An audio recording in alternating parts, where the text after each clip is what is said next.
I didn't storm out. There was no desk-clearing tantrum, no email copying the CEO, no dramatic speech about corporate values. I simply stood up from my workstation at 3:12 a.m. On March 31st, unplugged my headset, and walked away from 20 years of loyalty that had just been valued at exactly $40,000 less than some kid who couldn't tell the difference between a classified defense system and a smartphone app. My name is Henry Pierce. I'm 58 years old, and this is how I learned that teaching someone everything you know is the fastest way to make yourself expendable. The whole thing started 16 months ago when Summit Defense Systems hired this bright kid, Adrian Wells, fresh out of McKinsey with an MBA and a head full of buzzwords about digital transformation. He was 29, ambitious, and spoke fluent corporate nonsense. The kind of guy who could turn our system as broken into we should leverage synergistic solutions to optimize our technological infrastructure. I'd been at Summit for 20 years by then. Started there right after I got out of the Marines. 20 years fixing electronics on everything from Humvees to helicopters teaches you a thing or two about keeping mission-critical systems running under pressure. No room for failure when you're in a forward operating base with 200 other guys depending on your communication staying up. That discipline served me well in civilian life. Summit wasn't glamorous work, but it was solid. We built guidance systems for military aircraft and naval vessels. The kind of components that had to be perfect because people's lives depended on them. Our $400 million operation ran on a complex web of legacy systems that I'd spent 20 years learning, maintaining, and occasionally cursing at during 3 a.m. emergencies. The thing about defense contracting is that it's not like running a website. When our systems go down, multi-million-dollar Pentagon contracts are at risk. When we can't deliver on time, the Department of Defense starts looking for new suppliers. There's no "we'll patch it Monday" when national security is involved. I'd worked my way up from junior systems analyst to senior defense systems engineer. Over those 20 years, I knew every quirk of our classified networks, every workaround that kept things running, every integration point between our manufacturing, testing, and delivery systems. Most importantly, I knew why things were built the way they were. That institutional knowledge isn't something you pick up from a consulting manual. Enter Adrian Wells, Digital Transformation Specialist. Nice title. His first day, Rachel Cooper, our operations director, asked me to show him around our IT infrastructure. "Henry, I need you to give Adrian the full tour," Rachel said during our Monday morning stand-up. "Help him understand how everything connects. You know our systems better than anyone." "Sure thing," I said. "How deep do you want me to go?" "Deep. Adrian's going to be working on some modernization initiatives. He needs to understand the foundation before he can recommend improvements." So I did. I spent hours with the kid walking him through our legacy systems, explaining why we couldn't just move everything to the cloud like he kept suggesting. "Why can't we just migrate this to AWS?" Adrian asked, pointing at our manufacturing control dashboard. "Because our production floor needs millisecond response times," I explained. "Cloud latency would kill us. When a missile guidance system is being calibrated, you can't afford a 50 millisecond delay because some server in Virginia is having a bad day." "But surely there's a hybrid approach. Our testing systems require real-time data feeds from 73 different machines. Our quality control has to track 80,000 unique part numbers across 4 secure facilities with 99.99% accuracy because the Pentagon doesn't accept close enough." Adrian nodded and took notes. Lots of notes. "This is fascinating," he said. "I can see why the infrastructure has evolved this way. But there have to be opportunities for optimization without compromising security or performance." The kid was eager to learn. I'll give him that. Asked good questions, seemed genuinely interested in understanding the complexity of what we'd built over the years. Reminded me of myself when I was starting out, hungry for knowledge, wanting to make a difference. I spent 3 weeks giving Adrian what amounted to a masterclass in defense systems engineering. I walked him through our database architecture, explained our backup and redundancy systems, showed him how our quality control integration worked. I even shared some of the unofficial workarounds I'd developed over the years, the kind of tribal knowledge that keeps things running when the manuals fail you. "You know," Adrian said during one of our sessions, "you should really document all this. This institutional knowledge is incredibly valuable." "I've been telling management that for years," I replied, "but documentation doesn't get prioritized when everything's working. Maybe that's something I could help with." Part of my digital transformation initiative could include knowledge management systems. I like that idea. Finally, someone who understood that you can't modernize what you don't understand. By month 3, something shifted. Adrian started showing up to meetings I'd never heard about. He began talking about modernization opportunities and infrastructure optimization initiatives in emails that copied the executive team. One Thursday, I ran into him coming out of the conference room after what looked like a pretty serious discussion with Rachel and Scott Miller, our VP of Engineering. "How'd the meeting go?" I asked. "Good. Really good. We're identifying some exciting opportunities to leverage existing system knowledge and build on institutional expertise." Corporate speak. I'd heard it before, but coming from Adrian, it felt different. Like my technical explanations were being translated into executive language, but without my name attached. "What kind of opportunities?" "I'll keep you posted," Adrian said, already walking toward his office. "Thanks again for all the background you've given me. It's been invaluable. That word would come back to bite me later. By month 6, Adrian was getting invited to strategic planning sessions that I'd never even known existed. By month 9, he had his own budget for digital transformation projects. By month 12, executives were praising his innovative approach to legacy system modernization. All of it built on foundations I'd explained to him during those early training sessions. The turning point came during a company-wide meeting in February. Scott Miller was presenting the quarterly results to the entire engineering division, about 150 of us packed into the main conference room. "I want to recognize some exceptional work this quarter," Scott said, clicking through his PowerPoint. "Adrian Wells has spearheaded our digital transformation initiative with some truly innovative approaches to infrastructure modernization." I watched from the back of the room as Adrian stood up briefly, nodded to acknowledge the applause. The next slide showed his project timeline, a detailed roadmap for upgrading our legacy systems that looked awfully familiar. Adrian's analysis of our current infrastructure bottlenecks has identified millions in potential efficiency gains. Scott continued, "His recommendations for phased modernization will allow us to maintain operational security while improving performance." After the meeting, I cornered Adrian in the hallway. "Nice presentation," I said. "That phased modernization approach, where'd you come up with that?" Adrian looked uncomfortable for the first time since I'd known him. "Well, it's based on industry best practices, combined with my analysis of our specific infrastructure needs." Industry best practices. Right? I kept my voice neutral. Funny thing is, that's almost exactly the approach I outlined in that memo I sent to Rachel last year, the one about maintaining operational security during upgrades. Great minds think alike, right? Adrian forced a laugh. "Besides, implementation is everything. Having the idea is one thing, getting executive buy-in is another." That stung because it was true. I'd been suggesting similar improvements for years, but I'd never been able to package them in language that made executives lean forward and nod. I spoke in technical specifications and risk assessments. Adrian spoke in business outcomes and strategic advantages. "Look, Henry," Adrian said, glancing around to make sure we weren't being overheard. "I want you to know I really appreciate all the background you've given me. You're the reason I understand these systems well enough to propose improvements. When this project gets approved, I'm definitely going to make sure you're recognized for your contributions." "Appreciated, but not credited," I said. "That's not fair. I've mentioned collaboration with the infrastructure team in every presentation. Collaboration with the infrastructure team. Not Henry Pierce spent 3 weeks teaching me everything he knows about these systems." Adrian's face reddened. "Come on, man. We're on the same side here. Your expertise, my business development skills, we make a good team." There was that word again, team. Like we were partners, when really I was the unpaid consultant and he was the guy getting credit for the final product. That evening, I came home to find Lisa at the kitchen table with a stack of bills and her laptop open to Emily's medical school portal. "How bad is it?" I asked, settling into the chair across from her. "Emily's spring semester tuition is due next week. $30,000. I felt that familiar knot in my stomach. "What about the education loan that covers half? We need to come up with the other $15,000. I pulled out my phone and opened our banking app. Checking account, $8,200. Savings, $12,424. Wipe out most of our emergency fund. And Ryan's fall semester is coming up. His tuition went up another $2,000.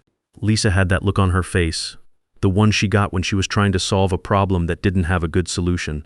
We'd been married 28 years, and I knew that look well. I could pick up some freelance consulting work on weekends. I offered. "You're already working 50-hour weeks. When would you have time?" She was right. Between my regular job and being on call for emergencies, I barely had time to breathe, much less take on additional work. "There's something else," Lisa said. "Mom called today. Her physical therapist thinks she might need another surgery on her hip. If that happens, she'll need full-time care for at least 6 weeks." Lisa's mother had moved in with us the previous year after her first hip surgery.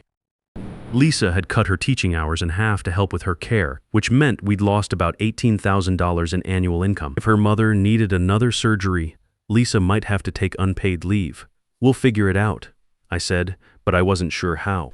At 58, I should have been thinking about retirement planning, not scrambling to cover college tuition and medical expenses. My 401k was decent, but not great.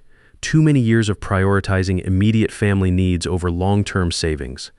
The pension from Summit would help, but only if I could make it to 62 without any major financial catastrophes. "Maybe it's time to have a conversation with Rachel about that promotion you've been waiting for," Lisa suggested. I'd been hoping for a promotion to senior principal engineer for 3 years.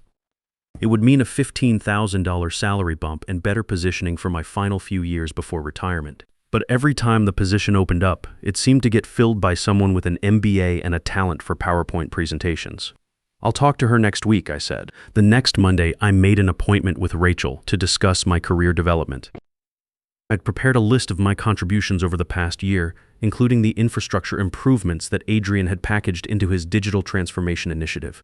I've been thinking about my trajectory here. I began when we sat down in her office. "I know the senior principal engineer position opened up again last quarter." "Right," Rachel said. "That's actually something I've been meaning to discuss with you." We decided to restructure that role into more of a digital transformation liaison position. Someone who can bridge the gap between our legacy infrastructure and new technological initiatives. That sounds like exactly what I've been doing with Adrian. Well, yes and no. The role requires someone who can speak both technical and business languages fluently. Someone who can present to executive committees and interface with external consulting partners. I could see where this was going. Someone like Adrian. Adrian brings a unique skill set. But Henry, your institutional knowledge is absolutely critical to the success of these initiatives. We couldn't do any of this modernization work without your expertise. Critical expertise worth keeping around, but apparently not worth promoting. "What would that look like for me, career-wise?" I asked. "We're creating a new senior infrastructure specialist role. It would recognize your technical leadership while allowing you to focus on what you do best. A lateral move with a fancy title. I'd seen this play before." "Would there be any compensation adjustment?" "We're still working out the details, but probably a modest increase, maybe 3 to 4%. 3% of my current salary was about $2,400 a year before taxes. That worked out to maybe $150 extra per month. Enough to cover our increased grocery budget, but not enough to make a dent in college tuition." That afternoon, Adrian stopped by my desk. "Heard you had a good meeting with Rachel," he said. "She mentioned you're going to be the senior infrastructure specialist for my digital transformation team." My digital transformation team, not our team. His team. She mentioned something like that. I said, "This is going to be great, Henry. Your expertise, my strategic vision, we're going to modernize this entire operation." I looked at this 29-year-old kid who'd spent 16 months learning everything I knew, who was now going to be my technical superior on projects built from my own recommendations, and I realized something important. I was never going to be valued here the way I deserved. Not at my age, not with my background, not in a company that prioritized presentation skills over real expertise. That's when the retention bonus email landed in my inbox. The email came from Rachel on Tuesday morning, March 23rd. Subject line, "Investing in our future retention program announcement. Corporate speak for we're hemorrhaging talent and need to stop the exodus before our best people walk away." The email was full of buzzwords about competitive retention packages and investing in key personnel. Rachel was scheduling individual calls to discuss customized compensation adjustments for critical team members. I wasn't particularly worried. 20 years of institutional knowledge, flawless track record of keeping critical systems running. Relationships with every contractor and vendor we dealt with. Plus, at 58, I was getting close enough to retirement that the company would want to keep me around to train my eventual replacement. Rachel called me Wednesday afternoon. "Henry," she said, her video background showing that generic office bookshelf everyone uses now. "I want to start by saying how much we value your contributions. You've been absolutely critical to our operational stability, especially during all these infrastructure transitions. Long pause. In corporate America, everything before the word but is just throat clearing. We're excited to offer you a retention bonus of $40,000 paid over 6 months, contingent on an 18-month commitment agreement. $40,000. I stared at my screen, trying to process the number. My first thought wasn't gratitude. It was math, cold, hard family finance math. Emily's medical school was costing us $60,000 a year. Ryan's tuition had just gone up to $32,000. 2 kids in higher education, plus Lisa's reduced teaching income, plus her mother's medical expenses. We were managing, but barely. $40,000 spread over 6 months worked out to about $6,700 extra per month before taxes. Maybe $5,000 take home. Not nothing, but not life-changing either. Certainly not enough to make the college tuition burden feel manageable. That's generous, I said carefully. Can I review the full terms of the agreement? Of course. I'll send everything over this afternoon. Just let me know by Friday if you're ready to move forward. Will do. After we hung up, I sat in my home office feeling oddly deflated. 20 years of rock-solid performance. Of being the guy they called when systems crashed. Of training new employees and mentoring junior staff. And this was my value to the company, $40,000 to stick around for 18 more months. I was still processing that feeling when Adrian messaged me on Teams an hour later. Dude, just got off a call with Rachel. They really came through. Check this out. He sent a screenshot. Clean, unredacted, no attempt to hide it. Probably excited and wanting to share good news with someone who'd understand the company context. $80,000. Same structure, 6-month payment schedule, same 18-month commitment requirement, but $80,000 instead of $40,000, a difference of $40,000, more than my entire annual bonus for the past 4 years combined. I read the screenshot 3 times, hoping I'd misunderstood something. Different role classifications, maybe. Different market rates for transformation specialists versus infrastructure engineers. Something. Told you they know talent when they see it. Adrian added in a follow-up message. I closed Teams without responding. I needed time to think. That evening, Lisa found me sitting at the kitchen table with a calculator, working through numbers. College tuition projections, our monthly budget, retirement savings that had been stagnant for 3 years because every extra dollar went toward family expenses. How did your call with Rachel go? She asked, settling into the chair across from me with her evening tea. They offered me a retention bonus. That's wonderful. How much? $40,000 spread over 6 months. Lisa nodded, doing the same math I'd done earlier. Every bit helps with Emily's expenses. Adrian got $80,000. She stopped mid-sip, set her mug down carefully. Lisa had been married to me for 28 years. She knew the significance of that number without me having to explain it. The kid you've been training, the same one. We sat in silence for a few minutes. Lisa has always been better at processing this kind of information than me. Military training teaches you to compartmentalize problems, but this wasn't a technical problem with a technical solution. What are you going to do? She finally asked. I don't know yet, but that wasn't entirely true. Part of me already knew. The next morning, I reviewed Adrian's recent project presentations, the ones I'd helped him understand and develop, spearheading digital transformation initiatives, leading legacy system modernization strategy, driving innovation across defense operations. My technical knowledge, my system insights, my 20 years of institutional memory, all repackaged in MBA language that made executives lean forward and nod approvingly. I also pulled my performance reviews from the past 3 years.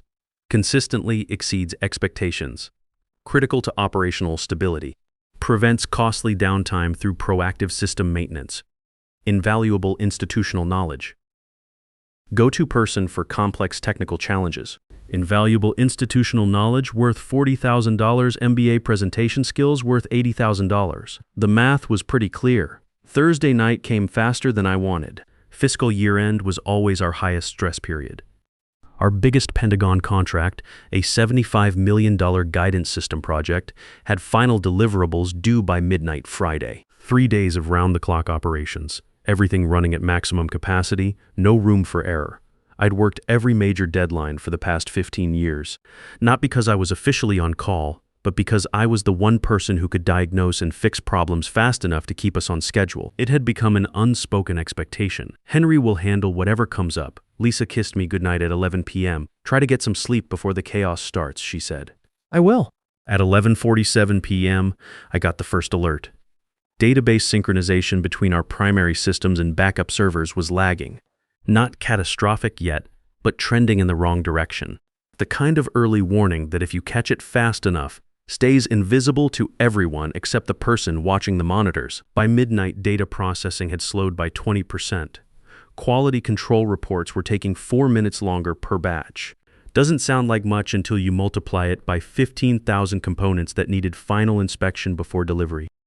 We were looking at a potential 12-hour delay in fulfillment, enough to miss shipping deadlines that would trigger penalty clauses in our Pentagon contract. I traced the issue back to a performance optimization script that Adrian had implemented the week before. His AI-enhanced efficiency initiative, another one of those projects that looked great in PowerPoint presentations. The script was supposed to improve processing times during normal operations, and it did. Technically, under light load, database queries ran 18% faster. The problem was that nobody had stress-tested it under fiscal year deadline volume. Adrian's optimization was creating bottlenecks when thousands of concurrent transactions hit the system simultaneously. The database was essentially choking on its own efficiency improvements. I had two options. Roll back the optimization, which would fix the immediate problem but require taking the system down for 15 minutes during our most critical deadline, or implement a workaround that would keep us limping along until Monday when we could address it properly during maintenance hours. For 20 years, I'd chosen the fix. Take the short-term pain to prevent long-term disaster. Minimize downtime, maintain stability, keep the lights on. That's what infrastructure engineers do. We eat the stress so everyone else can sleep soundly. My phone rang at 12:23 a.m. Rachel, her voice tight with stress. Henry, I'm seeing alerts on the dashboard. What's happening? I explained the situation. Technical details, root cause, remediation options, estimated time to resolution. The same calm, professional breakdown I'd given dozens of times over the years. How bad is it? Rachel asked. Can it wait until morning? It'll get worse. We'll start missing delivery deadlines by 6 a.m. if I don't fix it now. Adrian mentioned this optimization was supposed to improve system performance. Of course he had. Probably took credit for the 18% improvement in normal query times without mentioning that he'd never stress-tested it under load. It works fine under normal conditions, I said. Breaks under stress. Can you fix it without taking the system down? Not safely. I can patch it temporarily, but we'll hit the same problem again during peak hours. Do what you have to do, but keep the downtime minimal. This contract is too important to mess up. I implemented the fix, monitored the system for 30 minutes to confirm it held, and documented everything in the incident log. System performance returned to normal. Crisis averted. Another successful save that would never make it into a performance review or executive summary.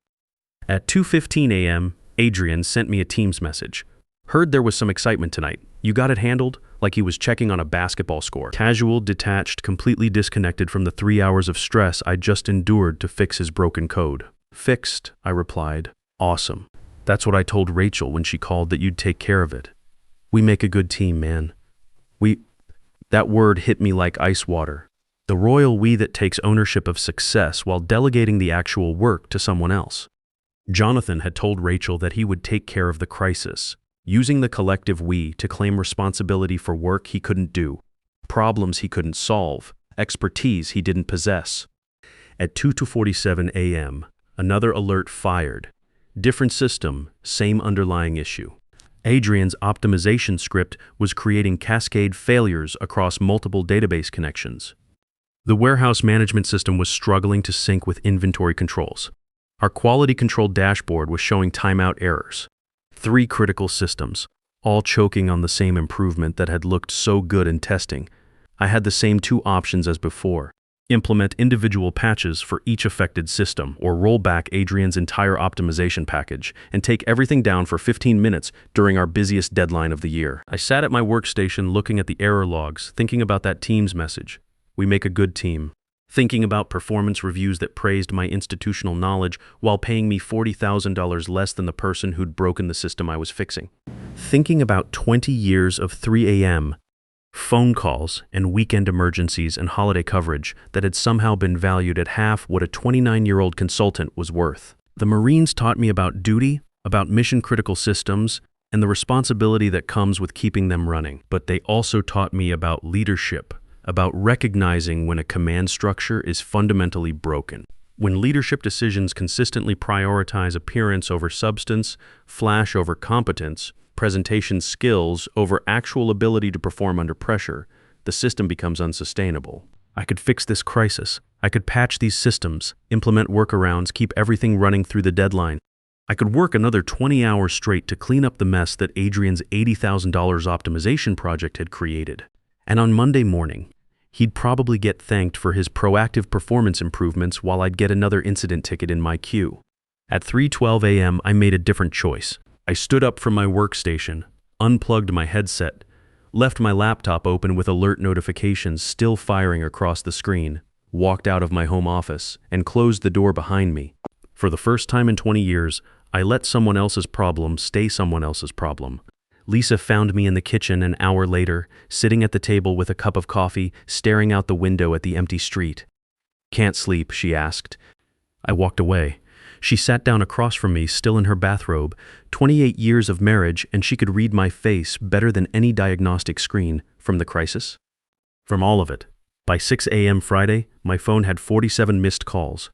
Adrian's optimization script had triggered a complete system meltdown. The $75 million Pentagon contract was in jeopardy. Order processing was offline. Quality assurance couldn't track production metrics. Summit's entire fiscal year deliverable had ground to a halt. Scott Miller, our VP of Engineering, called at 7:30 a.m. "Henry, we need you online immediately. This is a company-critical situation. I understand. How quickly can you get the systems back up? I'm not working today." Silence. Long enough that I thought the call had dropped. This isn't about vacation policies, Henry. The entire fiscal year deliverable is at risk. We're looking at potential penalties that could cost us millions. Sounds serious. You should get your digital transformation specialist on it. I hear he got an $80,000 retention bonus. Adrian doesn't have your system knowledge. Then you should have thought about that before assigning retention bonuses. Scott's voice shifted, got harder. "We'll discuss this Monday." "Henry, sure," I said and hung up. By noon, the crisis had escalated beyond Summit's walls. The Pentagon was asking pointed questions about delivery timelines and system reliability. 2 other defense contractors were offering to step in as backup suppliers.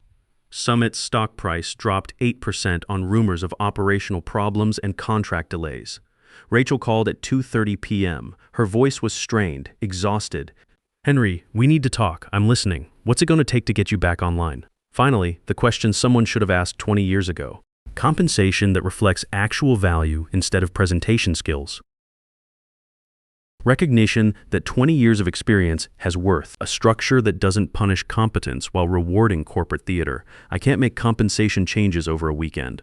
Then it sounds like you have a weekend problem. I hung up and turned off my phone. Monday morning, I submitted my resignation via email, effective immediately. I'd already accepted an offer from Nicole Parker at Patriot Aerospace Technologies. 45% salary increase, $25,000 signing bonus, full pension transfer, and a clear path to senior management within 2 years. Most importantly, a company that valued experience alongside innovation. The aftermath at Summit was swift and predictable. Adrian worked 84 straight hours that weekend. Probably learned more about our systems in those 4 days than in his previous 16 months. But you can't replace 20 years of institutional knowledge in a weekend. The Pentagon moved 40% of their contracts to competitors. 3 other major clients renegotiated contracts with stricter requirements and higher penalty clauses. The retention bonus program was quietly suspended. Rachel was reassigned to a consulting role.